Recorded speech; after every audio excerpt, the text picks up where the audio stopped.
Kementerian Kesehatan akan segera mendistribusikan vaksin COVID-19 AstraZeneca di seluruh Indonesia pada Senin pekan depan.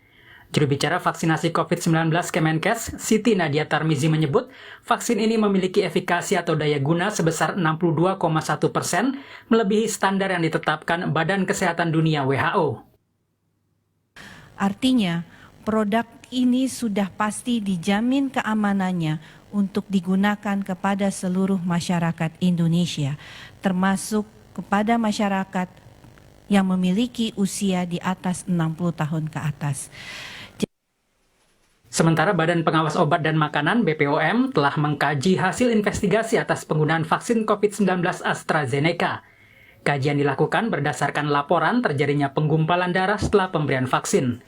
Juru bicara vaksin COVID-19 BPOM, Lucia Rizka Andalusia mengatakan, vaksin tidak terkait dengan risiko pembekuan atau penggumpalan darah. Manfaat pemberian vaksin COVID-19 AstraZeneca lebih besar dibandingkan risiko yang ditimbulkan, sehingga vaksin COVID-19 AstraZeneca dapat mulai digunakan. Dalam informasi produk vaksin COVID-19 AstraZeneca telah dicantumkan peringatan kehati-hatian penggunaan vaksin ini pada orang-orang dengan trombositopenia dan gangguan pembekuan darah. Majelis Ulama Indonesia MUI juga mengumumkan fatwa mengenai kehalalan dari vaksin AstraZeneca. MUI menyebut vaksin ini boleh digunakan karena Indonesia sedang dalam kondisi darurat. Yang pertama, ada kondisi kebutuhan yang mendesak atau hajah syariah di dalam konteks fikih yang menduduki kedudukan darurat syar'i atau darurah syariah. Yang kedua atau B, ada keterangan dari ahli yang kompeten dan terpercaya tentang adanya bahaya atau resiko fatal jika tidak segera dilakukan vaksinasi COVID-19. Indonesia sudah kedatangan sebanyak 1,1 juta vaksin AstraZeneca pada 8 Maret 2021 di Bandara Internasional Soekarno-Hatta, Tangerang. Tim Liputan, Kompas TV. Seperti apa fatwa yang dikeluarkan Majelis Ulama Indonesia terkait penggunaan vaksin COVID-19 AstraZeneca dan bagaimana tanggapan dari dua ormas keagamaan seperti PP Muhammadiyah dan PBNU. Kita bahas bersama Ketua Harian MUI Bidang Informasi dan Komunikasi Mas Duki Baidowi. Hadir juga Ketua PBNU Marsudi Syuhud serta anggota Divisi Fatwa PP Muhammadiyah Wawan Gunawan Abdul Wahid. Selamat malam, Assalamualaikum Bapak-Bapak. Waalaikumsalam warahmatullahi wabarakatuh. Sehat semuanya? Sudah vaksinasi semuanya? Alhamdulillah, sudah semuanya. Alhamdulillah, saya lega mendengarnya. Saya ke Pak Mas Duki lebih dulu. Pak Mas Duki, jadi ini kalau MUI kan menyatakan bahwa vaksin COVID-19 AstraZeneca ini boleh digunakan dalam keadaan darurat. Bolehkah kami dijelaskan lebih detail apa yang mendasari fatwa ini? Ya, jadi latar belakang dari fatwa ini pertama saya kira bahwa vaksinasi ini merupakan keharusan ya, secara syariah kita butuh. Jadi dalam pandangan agama ya, itu namanya ada sebuah kebutuhan yang mau tidak mau harus dilakukan. Nah, kemudian karena ada mau tidak mau harus dilakukan, maka tinggal kita melihat bentuk vaksinnya itu halal atau tidak halal itu sudah tidak dipersoalkan di situ. Jadi ini masalahnya itu ada darurat syariah. Darurat syariah itu artinya apapun boleh dilakukan karena kalau enggak itu akan kita menghadapi risiko yang fatal. Betul. Bangsa ini akan menghadapi masalah yang besar kalau Indonesia tidak melakukan vaksinasi. Kalau Indonesia tidak mencapai apa yang disebut dengan herd immunity. Herd immunity itu jumlahnya mencapai 180-an juta orang harus divaksin.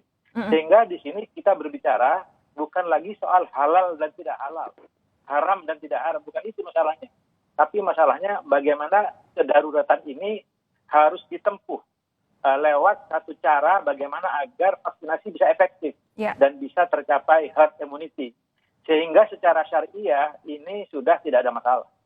Jadi tidak ada keraguan buat siapapun kepada semua umat Islam. Sudah jangan lagi berbicara persoalan ini halal atau tidak halal. Tidak ada urusan itu. Secara agama ini sudah tidak ada masalah. Walaupun kemudian kemarin disebut ada salah satu yang dikhawatirkan adalah tripsin yang berasal dari babi begitu. Kondisi yang benar-benar darurat seperti ini membuat itu jadi gugur dengan sendirinya, begitu ya Pak Mas Duki ya? Oh iya, itu sudah gugur dengan sendirinya. Karena kalau MUI itu soal tripsin itu dan memang pandangan kehati-hatian dan pandangan ingin keluar dari khilaf. Tetapi itu bukan di situ letaknya. Letak masalahnya itu bahkan di dalam fatwa Majelis Ulama Indonesia itu belum pernah ada fatwa seperti ini. Di dalam fatwa itu dijelaskan mengenai kewajiban umat Islam mengikuti vaksinasi. Itu sudah ada kata-kata itu. Jadi ada wajib mengikuti vaksinasi. Jadi di sini tidak dilihat apakah AstraZeneca atau apapun. Pokoknya wajib mengikuti vaksinasi. Apapun yang tersedia lebih dulu begitu ya? Betul, apapun yang tersedia terlebih dahulu. Karena mengikuti pemerintah dan pemerintah itu bertujuan baik, bagi umat Islam itu juga wajib mengikuti. Pak Marsudi, kalau dari PBNU sendiri sejauh ini adakah fatwa tersendiri di PBNU terkait dengan vaksinasi?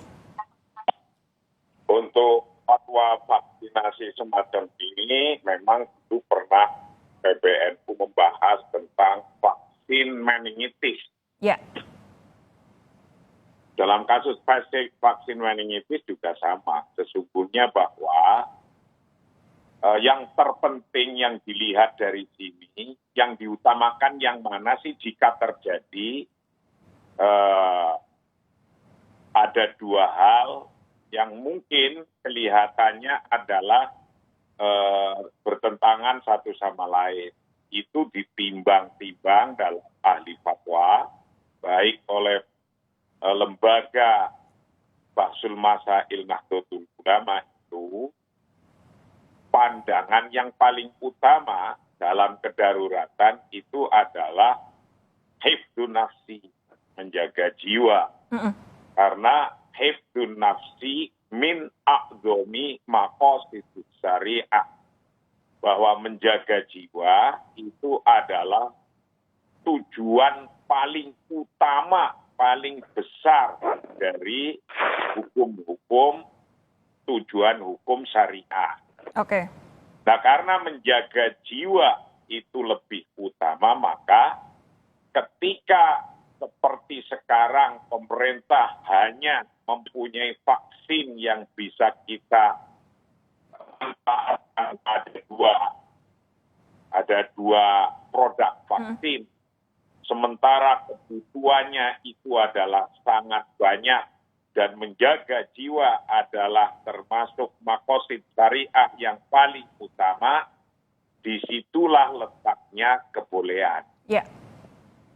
Oke. Pak Wawan, kalau dari Muhammadiyah sendiri, tanggapan Anda terkait fatwa MUI soal vaksin AstraZeneca ini seperti apa? Baik, bismillahirrahmanirrahim. Alhamdulillah wassalatu wassalamu ala man la nabiyya ba'dahu wa la haula wa la quwwata illa billah. Pertama, Muhammadiyah sudah mengeluarkan edaran melalui pimpinan pusat Muhammadiyah bahwa Muhammadiyah mendukung ikhtiar vaksinasi yang dilakukan oleh pemerintah. Dan itu bagian dari katakanlah semacam kewajiban pemerintah yang harus disambut oleh rakyat, oleh penduduk, oleh masyarakat, siapapun itu. Karena pemerintah sudah berusaha untuk menyediakan vaksin itu dan melakukan vaksinasi. Dalam bahasa agama, itu bagian dari kemaslahatan yang disediakan oleh pemerintah. Tasarruful imami ala ra'iyati manutun bil maslahati. Bahwa salah satu fungsi pemerintahan itu adalah mengejawantahkan kemaslahatan untuk penduduknya. Dalam konteks situasi saat ini, kemaslahatan itu adalah program vaksinasi. Ya. Dan diyakini tentu saja vaksinasi adalah salah satu cara dari sekian cara untuk mendapatkan herd immunity tadi, termasuk katakanlah salah satu proses untuk mengurangi dan sampai hilangnya virusnya. Karena itu bagi penduduk, bagi masyarakat itu menjadi wajib untuk mengikutinya. Itu yang pertama. Nah, sekarang situasinya kemudian kita mengetahui ada keterbatasan, ya. Keterbatasan itu dalam bentuk ketersediaan vaksin yang berdasarkan informasi dari Badan POM, vaksin itu sangat bagus karena prosentase penyembuhan atau daya katakanlah sembuhnya gitu ya untuk yang divaksinasi sangat tinggi. Ya. Tapi di sisi lain MUI menginformasikan pada kita, termasuk tentu saja informasi itu dari Badan POM. Ada bagian dari zat babi yang dinamai tripsin itu yang digunakan untuk katalisator dalam pembuatan vaksin ini. Nah, kami berpendapat sejauh itu memang bagian dari yang harus dilakukan dalam proses pembuatan vaksin. Sementara kita dihadapkan pada kondisi harus melindungi masyarakat, maka itu dalam bahasa agama disebut sebagai satu keadaan yang diperlukan, al-hajah. Ya. Kaidah mengatakan al-hajatu tanzilu manzilat ad-darurati. Keadaan diperlukan ketika tidak ada vaksin lain yang tersedia adalah vaksin yang kita bincangkan, maka itu sama dengan kedaruratan. Kalau sudah darurat tentu saja segala sesuatu itu menjadi boleh. Betul. Ya, ayat Quran mengatakan panjang terukur, pamanituro, goirobagin, walaadin, pada ismalai. Boleh digunakan vaksin itu. Kalau saya gunakan lagi kaidah keagamaannya, tentu harus diukur ya. Kalau bisa ada ya penggantinya lebih bagus. Karena ma'ubiha lidarurati tuqaddaru biqadariha. Apa yang diperbolehkan karena kedaruratan itu diukur sesuai dengan keperluannya. Kita kembalikan kepada ahlinya, Badan POM. Saya kira begitu. Oke, Pak Wawan, tapi sejauh ini dari yang Anda dengar di Muhammadiyah sendiri, adakah mungkin warga Muhammadiyah yang mengkomunikasikan kekhawatirannya sejauh ini? Sejauh ini kekhawatiran itu tidak ada. Oke. Ya. Nyaris Luar tidak biasa terdengar. Ya. Nyaris tidak terdengar karena sesungguhnya kita kan punya rumah sakit sekian banyak, Mbak ya. Punya balai pengobatan sekian banyak. Vaksinasi untuk program lain tidak berjalan. Betul. Dan kita tahu dalam vaksinasi model-model lain atau untuk keperluan lain, ya itu kan sesungguhnya tidak bersih sama sekali dari tripsin itu. Ada unsur babinya. Dan saya kira nggak jadi masalah. Ini kedaruratan. Saya kira begitu. Pak Marsudi, kalau dari PBNU sendiri, apakah ada warga NU sejauh ini yang juga yang mungkin sudah mengutarakan kekhawatiran? PBNU itu sudah mempunyai pedoman juga yang dihasilkan oleh lembaga Bahsul Masail. Itu ibaratnya tinggal kalau ada model kayak gini ya seperti ini. Nah, ini sekarang kan ada model yang seperti ya sudah selesai, sudah ada hasil Bahsul Masailnya dari para kiai-kiai dengan referensi bermacam-macam kitab ya. Di situ adalah memang ukuran kemadorotan sudah jelas, pemerintah juga telah mengukur, mau sekarang minta mencari yang kayak apapun juga susah, kebutuhan seluruh makhluk. Atau seluruh manusia di muka bumi ini. Nah, yang demikian ini PBNU dan masyarakat NU alhamdulillah ya paham, tinggal ngikuti. Rumah sakit NU juga buka semuanya, dan COVID-19 panitia-panitianya di PBNU yang ada sekitar 3.000 titik yang untuk menjadi Satgas COVID-19 juga bergerak semua. Dan ini adalah sebuah kebutuhan. Kalau tidak ikut kita vaksin juga bisa berbahaya, tidak hanya pada dirinya sendiri, tapi termasuk berbahaya untuk orang lain.